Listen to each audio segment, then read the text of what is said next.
નમસ્કાર, news for ઇન્ડિયામાં આપનું સ્વાગત છે। હું હિમાની આપની સાથે। તો રાજ્યમાં આજે ગરબામાં પહેરવેશથી લઈને સંગીત અને ગરબાની ઉજવણીની રીતમાં પણ ઘરમૂળથી ફેરફાર થઈ ગયો છે।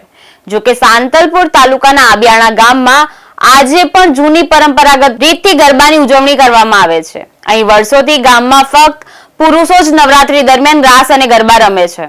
અહીંયા સ્ત્રીઓ ગરબા નથી રમતી। સાથે જ આ ગામમાં દશેરાના દિવસે પુરુષો સ્ત્રીના પહેરવેશમાં માતાજીના ચોકમાં ગરબે રમતા જોવા મળે છે। મહિલાઓ અહીં ફક્ત ગરબા નિહાળી શકે છે પણ રમી શકતી નથી।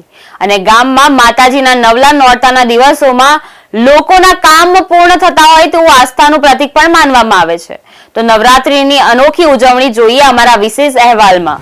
નવરાત્રીના પાવન અવસર પર તમામ માઈ ભક્તો ગરબે ઘૂમતા હોય છે। નવરાત્રીના પર્વમાં તમામ લોકો એટલે કે બાળકો, મહિલાઓ અને પુરુષો સાથે મળીને ગરબે ઘૂમતા હોય છે। પરંતુ સાંતલપુર તાલુકાના એક ગામમાં હજુ પણ વર્ષો જૂની એક પરંપરા અનુસાર માત્ર પુરુષો જ ગરબા રાસ રમતા હોય છે।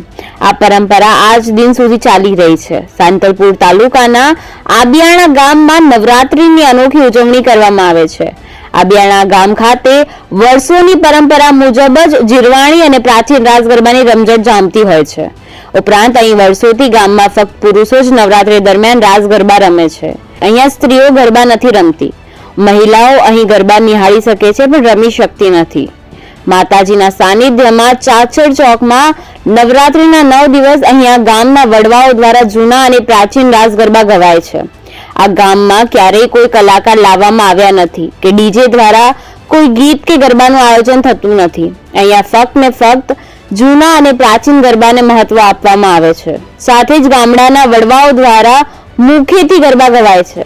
ગામના સ્થાનિક રહીશો દ્વારા માતાજીની નિત્ય આરતી, પ્રસાદ તથા જીરવાણી અને પ્રાચીન રાસ ગરબાની રમઝટ જામે છે।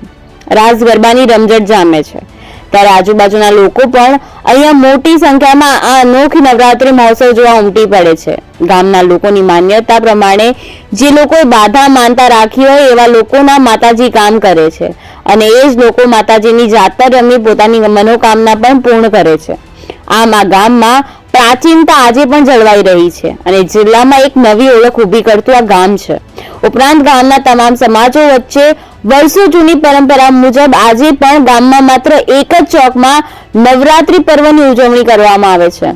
ગામમાં આઠમના દિવસે એટલે કે 8મા નોરતે ગ્રામજનો દ્વારા ભવાઈ પણ કરવામાં આવે છે, જેમાં અનેક પાત્રો ભજવી માતાજીનો મહિમા વર્ણવવામાં આવે છે, જે પણ પૌરાણિક કથાઓ સાથે જોડાયેલી છે। આ ગામમાં દશેરાના દિવસે પુરુષો સ્ત્રીના પહેરવેશમાં માતાજીના ચોકમાં ગરબે રમતા જોવા મળે છે અને ગામમાં માતાજીના નવલા નોરતાના દિવસોમાં લોકોના કામ પૂર્ણ થતા હોય તેવું આસ્થાનું પ્રતીક પણ માનવામાં આવે છે।